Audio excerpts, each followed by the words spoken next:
Hello everyone, thank you so much for joining me for today's episode of Crafting with Class. Today I'm sharing the Diamond Press Double K-Cup Carrier tutorial for you and I hope you enjoy.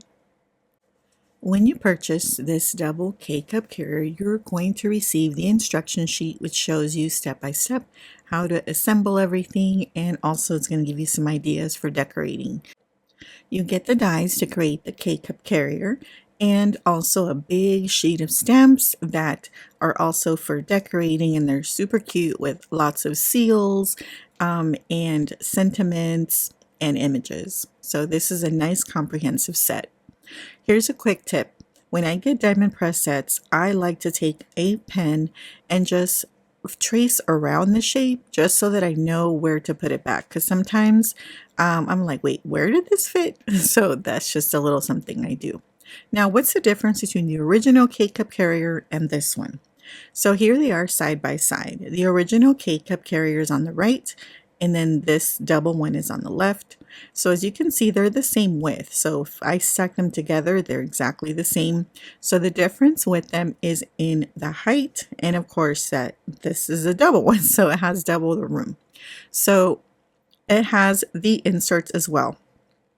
The original one has a single insert, and then this one has a double insert.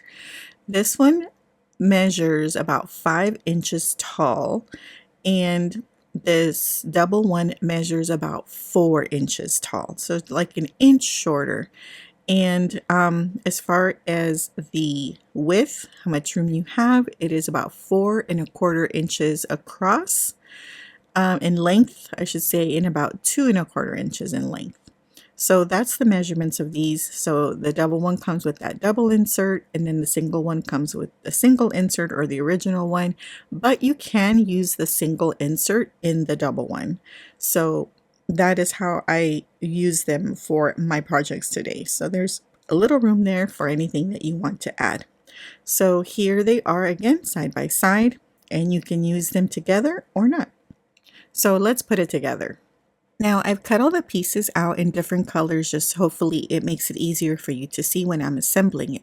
This is the base piece, and you're going to need 2 if you're going to do the insert. So one for the base and one for the insert. But if you're not using the insert, then you just need 1. You're going to need 1 piece. This is the front of the box, and then you need this piece twice. So for one side and then for the other side. Now, if you're using directional paper, you need to make sure that when you cut it, you flip it over so that you're doing a mirror image. Otherwise, you're not going to get the 2 pieces that you're going to need. For the handle, you're going to need 2, whether you're making 1 or 2, and then you can add the insert for the handle or not. So I'm going to start with the base. I highly recommend your base and your handle you do out of heavier weight paper. So I'm going to fold on all those score marks that the die has made for you, and I'm using my Teflon bullet folder for this, and I find that pre-folding everything just kind of helps with the assembly. So there's the base. These are the side pieces. So again, you have 2 score marks, and so you want to fold both of those. So remember, these should be a mirror. So one you can fold one way, and then the other you can fold the other way. If you're not using directional paper, then it doesn't matter. But if you're using like pattern paper where it will matter, make sure you have mirror images of those. Okay, this is the front, and you have 1 score mark, so you're going to score there across the top. And we are all done with the folding. Now, I'm going to start with the base piece. So I want to attach one of the sides to that base on that flap. Okay, I'm going to go ahead and grab my adhesive and then add some to that side flap. I like to use my Deluxe. I like using this adhesive because I know it will not come apart. So I'm going to take the straight edge, and that's going to line up with the straight edge of the base, just like that. So this is how it should attach. Now I'm going to do the same thing to the other side. So I'm going to take the straight edge, I'm going to line it up with the straight edge of the base and attach it there. What you want to pay attention to is that since I have the short end at the top, I want to make sure I have the short end at the top on this side as well. So I have the short end at the top and then the long end at the bottom. I hope that makes sense, just like that. Okay, so now you just want to give it a minute just to set up and make sure everything is lined up. I'm going to press that into place. All right, so now I'm going to go ahead and do the front. Now, where you have those short ends, that is the front of your box. Where you have those long ends, that is the back of your box. This is the front piece. So this is going to fold over and kind of reinforce that front of the box. Okay, so I will show you how the side tabs will kind of tuck in behind it, and then that will reinforce the front. So let's go ahead and add some glue to that front tab. So add your adhesive of choice, and then you're going to attach it right on top. So just making sure that everything lines up so you have a neat and clean box, and then it will all fold in nicely.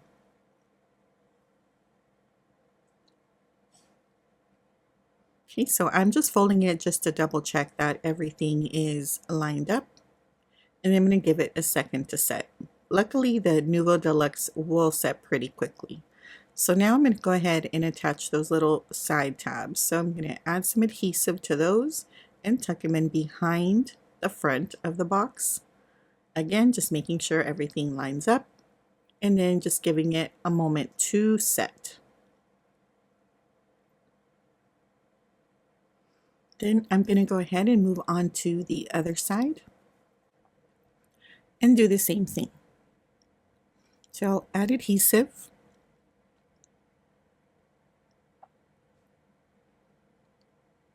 And then I will make sure it's lined up and then let the glue set. So as you can see, this box is really easy to put together. It is not difficult at all.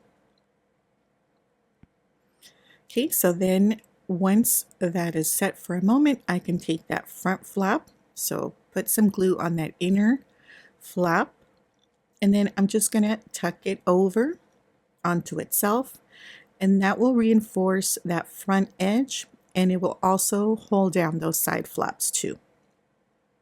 And there you go. So again, just making sure that the glue sets, but that is all you need to do for that front of the box. Okay, so now we can go ahead and work on the back of the box. So this is what it looks like so far. So now we're going to attach the back piece. So the back piece, one of them will go in front of those tabs. And so by doing that, as you can see, it will hide all those little side tabs. So it'll give you a clean back. So I'm going to go ahead and add some adhesive to all three of those tabs. So the tab at the side, the bottom, and the other side.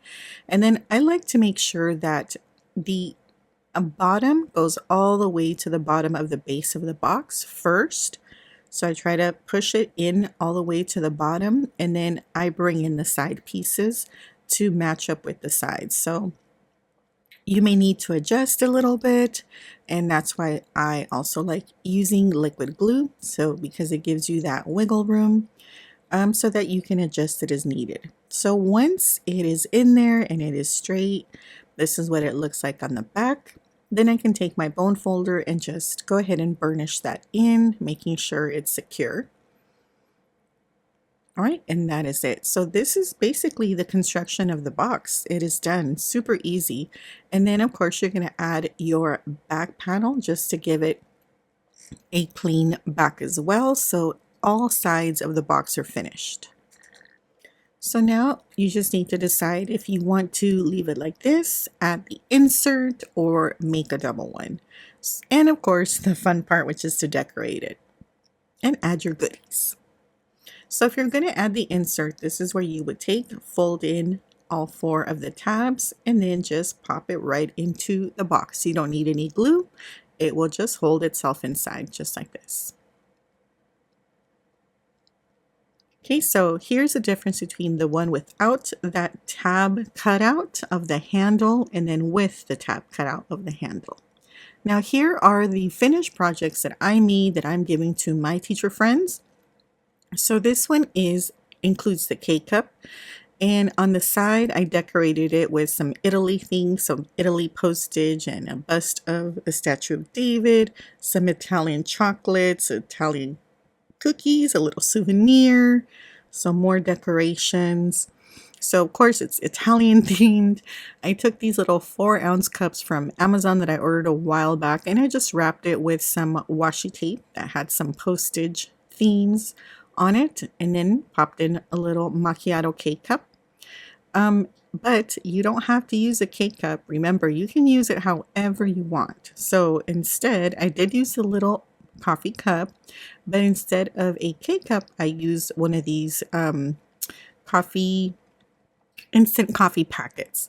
A little creamer, a little sugar, there's some more cookies, and the Ferrero Rocher, which are Italian chocolates. I didn't know if you knew that. I just found out. And so I decorated it the same way. And then here's the third one that I made. And this one does have a K-cup. And then all the goodies inside. But again, remember, you can add whatever you want, whatever matches your purpose, what you want to make these for. So for these, I made them doubles. So I made a 2 double K-cup carriers. So on the other side, I added the little souvenir that I brought them back, and then some Italian yummies.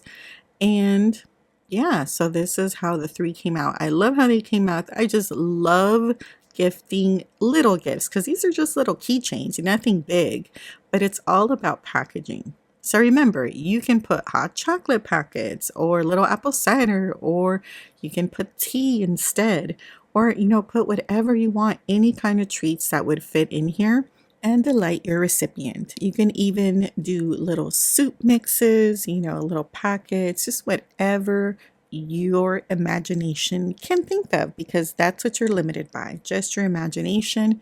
And of course, what would fit in this box. But these are so fun, and I loved how they came out. So here are some things that I used for my projects today. This is the Park Lane World Maps paper from Joanne.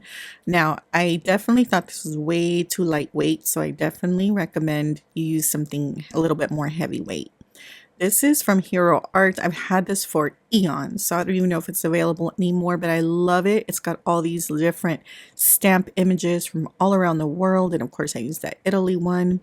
This is from Tim Holtz. It is called Postmarked, and these are stickers. And what's cool about this is that it's these postage stamps that are in rainbow color, so you can pull out whatever color you need and have it match your project.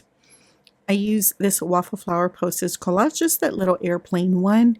And then this is another Hero Art. It's called Museum Bus, Fancy Dies. And I used this one that looked like the bust of David, but it's also got some Greek and Egyptian images. I love that one.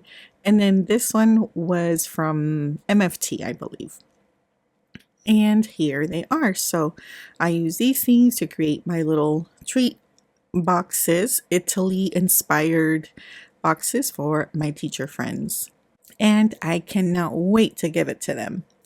Here are the little boxes again. I hope you enjoyed this tutorial, and I hope you were inspired and have some ideas of your own for your own little easy and cute little treat boxes.